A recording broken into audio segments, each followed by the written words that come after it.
Washington Journal continues. Colonel Rudy Atallah joining us this morning to talk about Al-Qaeda in Africa, former Africa counterterrorism director from 2003 to 2007. Where are terrorists, where's the terrorist movements in Africa? Can you talk broadly about the whole continent? Sure, Greta. They're actually spread between North Africa, the Sahel region, and the Horn of Africa. And the Horn of Africa right now is a very big issue because you have several dynamics going on. Those are the areas primarily focused by Al-Qaeda, but everybody focuses on Al-Qaeda, and hopefully in the show we'll be able to talk about other groups as well. Well, let's do it right now. So it's not just Al-Qaeda that's in Africa. There are other terrorist groups. What are they? Sure. Notably, Hezbollah. Hezbollah has been around for a very, very long time. Hezbollah operates in West Africa and Central Africa, been involved in the drug trade. They have relations with and connections with the tri-border region in Latin America, working directly with the drug cartels. They're involved in illicit diamond trade. Just about every piece of business, and that is one group that we need to stay focused on besides Al-Qaeda. Where, out of all of that you just explained, where is the biggest threat? Well, two parts. One, Somalia right now, and then the other part is the Sahel region, mainly northern Mali, southern Algeria, Mauritania, and Niger, and all the way into Chad. And why is terrorism across any group, why is it prevalent, or why is it happening in Africa? Well, Africa is a large continent. It's 3.5 times the size of the United States. You have a lot of undergoverned spaces, especially in the Sahel region, where you have weak border controls, areas where governments cannot reach effectively. So Al-Qaeda finds a safe haven in these areas to train freely, to radicalize individuals, and it's a close play. Like the Sahel region, North Africa, is very close to Europe, obviously. So there's a natural link also as well between the extremists in Europe and in that part of the region. And in the Horn of Africa, it's a bit more complex. But in the case of Somalia, you have diasporas all over. Minnesota is a case in point. Recently, the FBI arrested 8 individuals from Minnesota who had links directly to a group called Al-Shabaab in Somalia. Al-Shabaab is sworn allegiance to Al-Qaeda in September. They have direct links with the East Africa Al-Qaeda cell, and frankly is a threat. In late 2000 and early 2008, we had 20 American Somalis leave Minnesota and travel to join Al-Shabaab in Somalia. We had the first documented U.S. suicide bomber, Ahmed Shirwa, in his mid-20s, a student that went over there and actually blew himself up in a car bomb in Puntland. So that's a critical piece we need to keep our eyes focused on. How is Al-Qaeda and these other terrorist groups able to recruit in Africa? What means do they have? Well, in the case of Somalia, we're seeing that they're reaching out to the communities around the world. You have Somali communities, and typically Somali communities are very peaceful. They don't get involved in any of the extremist activities, but you have the younger crowd, the students that are being influenced and radicalized in mosques in Europe and in the U.S. And Al-Shabaab right now is under a lot of pressure internally because of fighting amongst other groups like Ahlus Sunnah wal Jama'ah in the central region of Somalia. And as they get under more and more pressure internally, they look outside for assistance, money, into individuals. And so they bring these individuals in to radicalize them more and then send them on suicide missions. And how mobile is Al-Qaeda to move from Africa to Europe? Well, in order to move into Europe and then move further into the United States, you need individuals that do have the right passports. You can't arbitrarily just grab any old African and say, okay, you've never been to the West before, we're going to send you out there to you know, carry out our deeds. So they look for students who have studied, for instance, in the UK or other European countries, or even in the case of in the United States. And then these are the individuals that are being radicalized, brought in, trained, and then sent back out. So it's happening. What is the military presence in Africa, your job that you had from 2003 to 2007, the counterterrorism efforts? Sure. It was, there were multiple folds to it. And for instance, in June of 2003, President Bush put forth on a table something called the East Africa Counterterrorism Initiative, a $100 million program to work with East African countries to contain the problem in southern Somalia, because we knew there was a threat there. So of that $100 million, 49 of it went to the Department of Defense to train countries like Ethiopia and Djibouti and Kenya and border and coastal security. So trying to beef up the capabilities there to prevent the movement of Al-Qaeda in and out of these countries. So that's one thing we're in. And in West Africa, we have, the State Department has something called the Trans-Sahara Counterterrorism Program, and a piece of that is called the OEFTS, or Operation Enduring Freedom Trans-Sahara, in which the military is involved. Again, same thing. We're doing a lot of CT, counterterrorism training, border security, coastal security, trying to support the police in certain areas. And of course, we work hand in hand with the State Department to make sure we have the greatest impact. Did your office, your efforts, get enough resources from the government to do your job effectively? That's a very good question. That's always been the difficult thing in Africa. I mean, people who've worked on Africa, both in the Department of Defense side and State Department side, are used to working with pennies in comparison to other parts of the world. I'll give you an example. The U.S. government spent $9 billion per year in Africa on health development, trade, and good governance, and $250 million annually for peacekeeping, border coastal security, logistics, and airlift.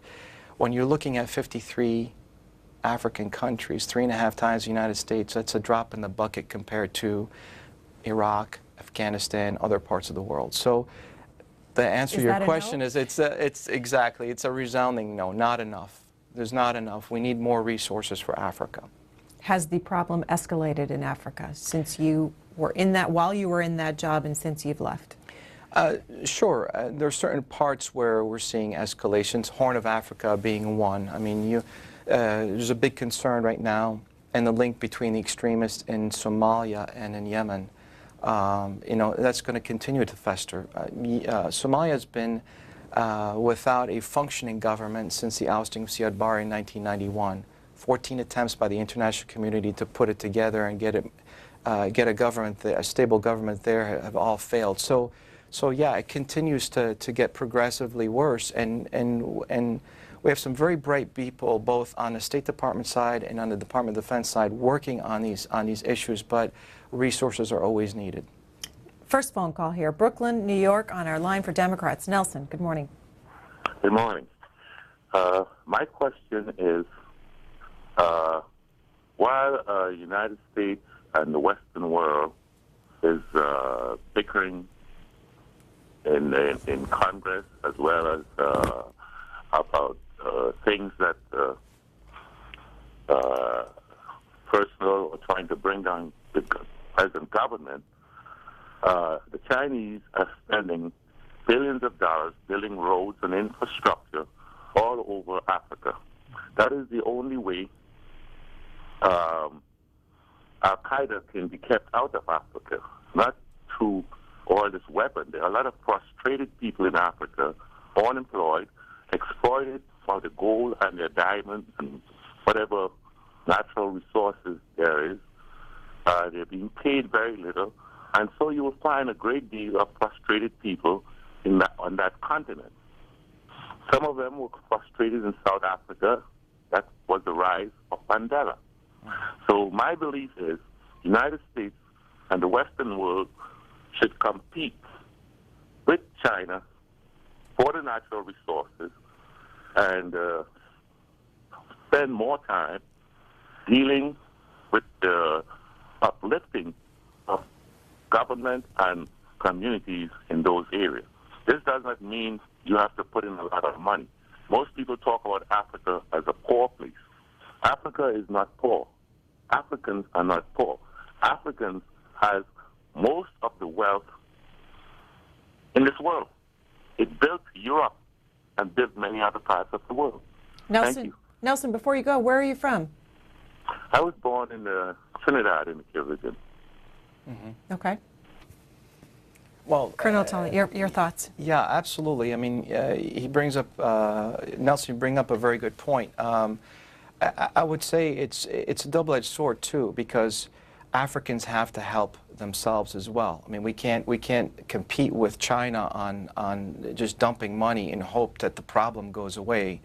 It's not going to happen that way. So it's a delicate balance of helping Africans help themselves. In terms of peacekeeping, we try to train Africans. We have a program called Al-Qaeda, in which we do a train the trainer, get Africans to train other African countries for peacekeeping operations. Of course, investing in good governance is very, very important, and we do focus on these things. But again, it's a very large continent, and in some cases you have certain countries where dictators are very corrupt, and absolutely true. Africa has a lot of resources: oil, gold, diamonds, coltan. Some of the wealthiest nations in the world in terms of resources exist in Africa.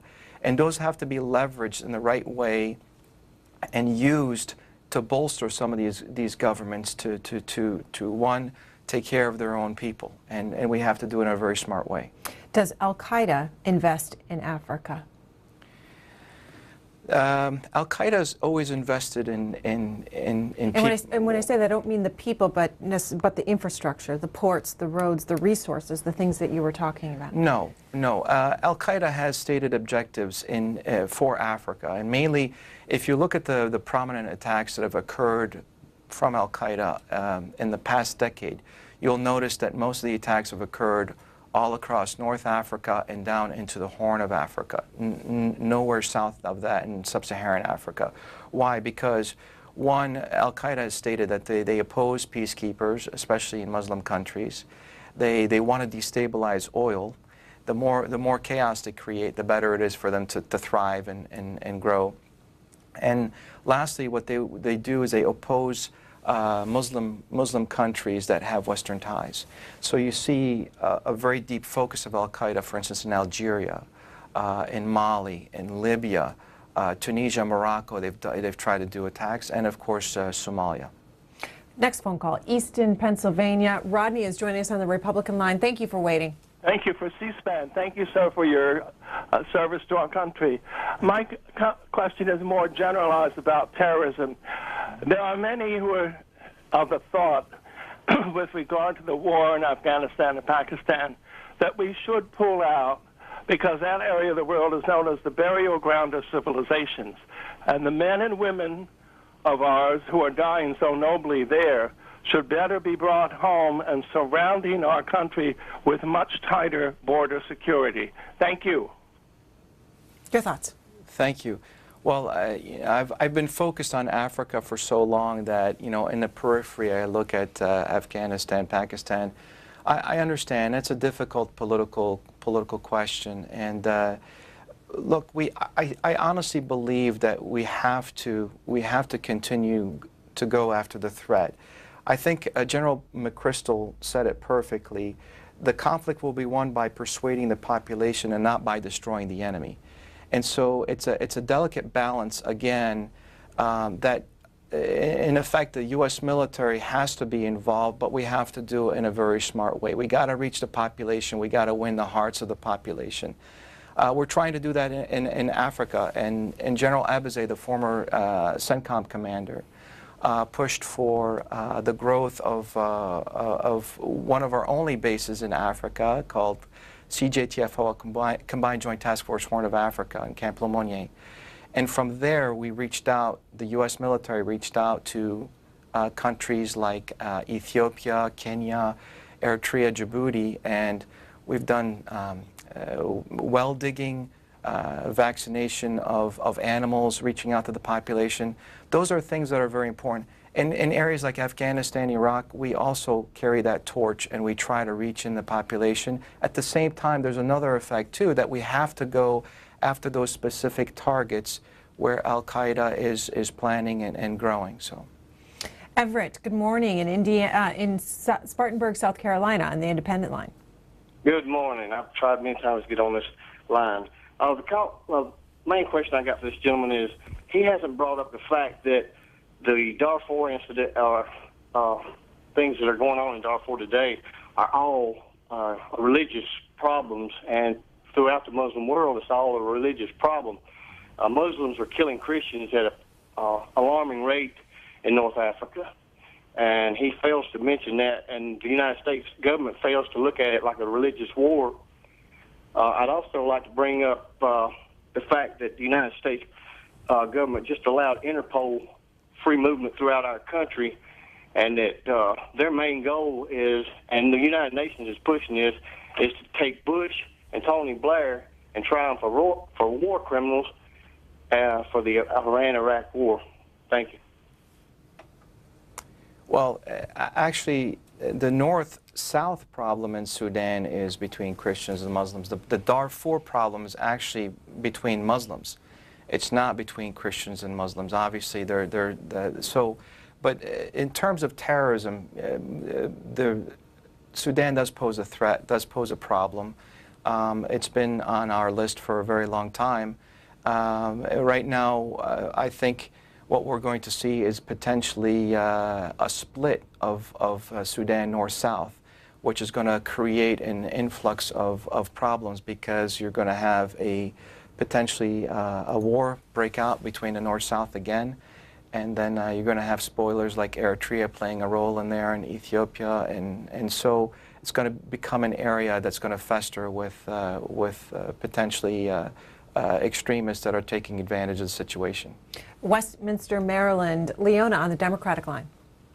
Yes, this is, if you remember the Nigerian-Biafran war, and for the Biafran that is located in the south, the southeast, they wanted to secede from Nigeria because we are Christians.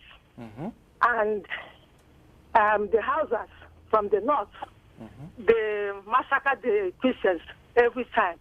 I think Nigeria is too big to exist.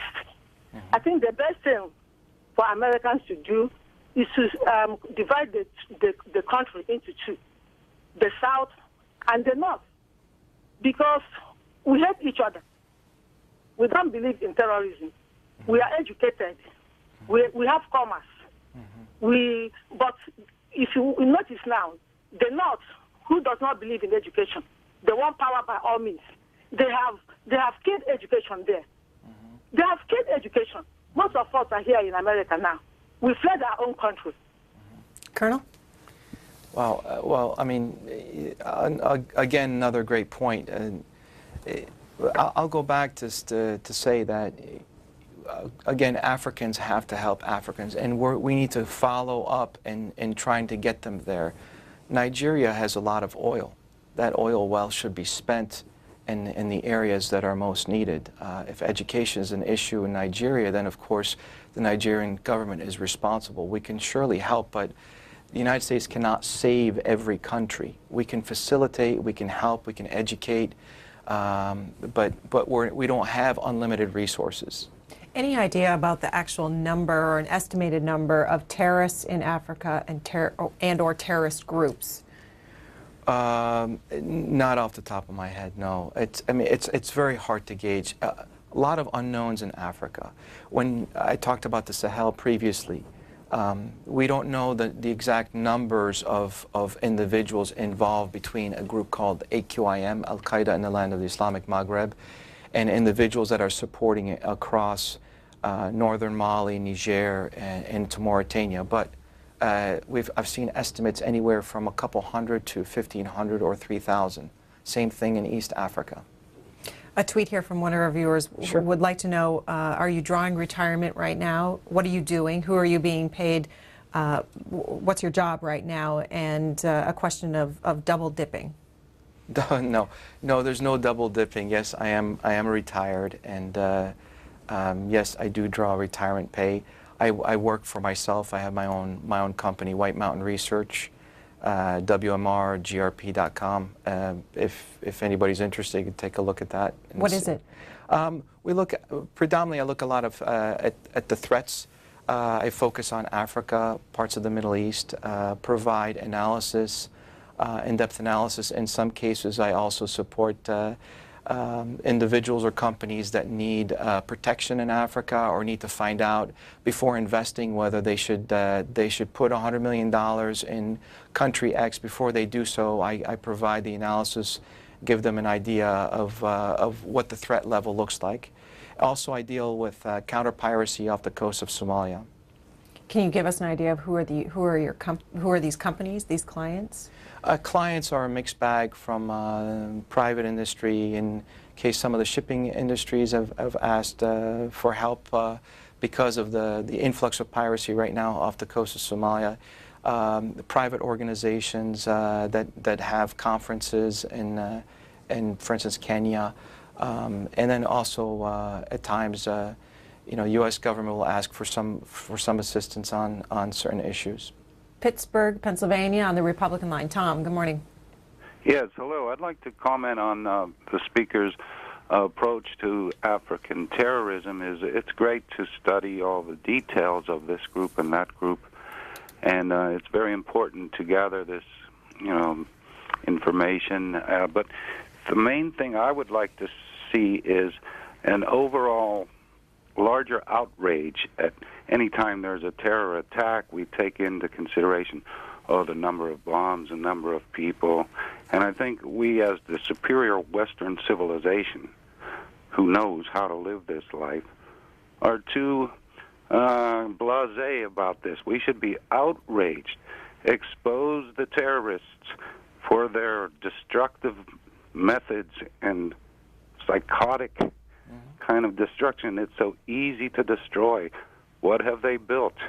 So I think you should take maybe a small country and experiment with information, diffuse the information to the normal thinking people at how outrageous and psychotic these low creatures are able to carry out destruction. What have they built? Show them that this lifestyle is absolutely psychotic. Mm-hmm. Sure. I'll use an example. I grew up 17 years of my life in Lebanon. I grew up in the war. I left in '84. I listened to, there's an old saying from Lebanon where they say, if I give you an olive and I ask you to pit it, you can do it two ways. You can rip it open and take the pit out, or you can take the olive and put it in a right medium, and over time you apply pressure on that medium and the olive will pit itself. In essence, that's what we're going for. We're going for creating an environment where the people will basically push out the extremists. Because if we constantly come in with this heavy-handed approach of trying to take the extremists out, we're really not winning the hearts of the people. And that's why I agree with General McChrystal's approach is if you win the population over, you're going to win the fight, the battle against groups like Al-Qaeda. Next phone call, Los Angeles, on the independent line. Good morning. Los Angeles, are you there? Good morning. That was from Las Vegas. Actually, you talking with me? Yes, I am. Oh, okay. Thank you. My question was about Eritrea, which is, I think you know all about Eritrea, what was happening on the past Cold War years. And after all, we got the country back, but we still have a lot of problems going on. But what I don't understand is the relationship between U.S. and the administration in Eritrea, which is, it doesn't look good for some reason. and there is a lot of blame from the Eritrean government, and U.S. blame Eritrea, which is supporting some kind of Somalian groups involved with Al-Qaeda or something. But do you think all these things keep blaming each other have some basic true sources on it, or just blaming each other for no reason? There is a lot of confusion going on, so can you explain what's going on? Sure. Go ahead. Sure. Well, the Ethiopia-Eritrea dynamic is a bit complex, and it goes back to the war between the two countries, 98 to 2000. After that, there's a contested area called Badme between Ethiopia and Eritrea. Both sides turned to the international community for help. The international community came in. They signed an agreement called the Algiers Accord, and the international community wanted to demarcate the border, but Badme, the contested area, and Erab were given to Eritrea. Of course, Ethiopia said that was false based on old maps, and so the tension continues. The problem is President Isaias, the president of Eritrea, sometimes makes very difficult decisions for himself by involving him with insurgent groups and extremist groups in order to go after Ethiopia. And in this case, and there's a lot of truth, that Eritrea has supplied weapons and has provided training to this extremist group in Somalia called Al-Shabaab, and then later on a group called Hizb al-Islam that was headed by a guy named Sheikh Awais. Eritrea also receives weapons from Iran. They do receive trainers from Iran, and they have funneled weapons into Somalia. So what you have is a continued fight between Ethiopia and Eritrea, almost a proxy war going on inside Somalia. I strongly believe, and I've always advocated, that if we can resolve this dispute between Ethiopia and Eritrea, I think we can bring a calming effect into the region, because Eritrea is always meddling in countries like southern Sudan, Somalia, wherever it can, to poke at Ethiopia. And I think something has to be done. Unfortunately, diplomatically, it's very difficult to deal with President Isaias. One last phone call for you. Columbus, Ohio, Democrat line. You're on the air. Go ahead. Yeah, my question is, I just want to ask the gentleman about, he talked about Sudan being a list of terrorists. Sudan is a terrorist country, because I am from Sudan. I grew up in Sudan. You know it very well that Osama bin Laden cannot be in Sudan if Sudan were not real terrorists. The Arabs know they want to destabilize South Sudan. They are destabilizing Eritrea. And these people who are making problems, like Eritrean president was in Sudan. And in Sudan, very well, you know, in a place called Al-Qaeda, there is African Islamic religion. That's where they train all the terrorists. They stay in Eritrea. They look like Southern Sudanese. These people, they penetrate South Sudan through Uganda, and they pretend they just look like us. We look the same. We are the same ethnic groups. And then these are the people, the Khartoum are using them, and they are using the same people to disturb Congo. So what is the American government doing about that? Because next year when the country is going to split, that war is going to be between the West and the Middle East, the bad guy, the Al-Qaeda. Colonel Atallah. Sure. Sudan is very complex. The State Department is working 24/7 on the problem of trying to find a solution for Sudan. Honestly, I think the country is going to partition, and I honestly think that's going to create some big problems for us. But the caller is absolutely 100% right. Sudan, Khartoum, the capital, has always been an area, a mecca for a lot of extremist groups like Palestinian Islamic Jihad, Al-Qaeda. Osama bin Laden lived in Khartoum from 90 to 96. So absolutely, it's a problem. I think our government officials are working on it. I don't know if there's a straight solution in the long term, but we'll see. Thank you, sir, for your Thank you time very this much. morning. We Thank appreciate you. it. Thank you so much. Coming up next, we want to talk about that moment during President Obama's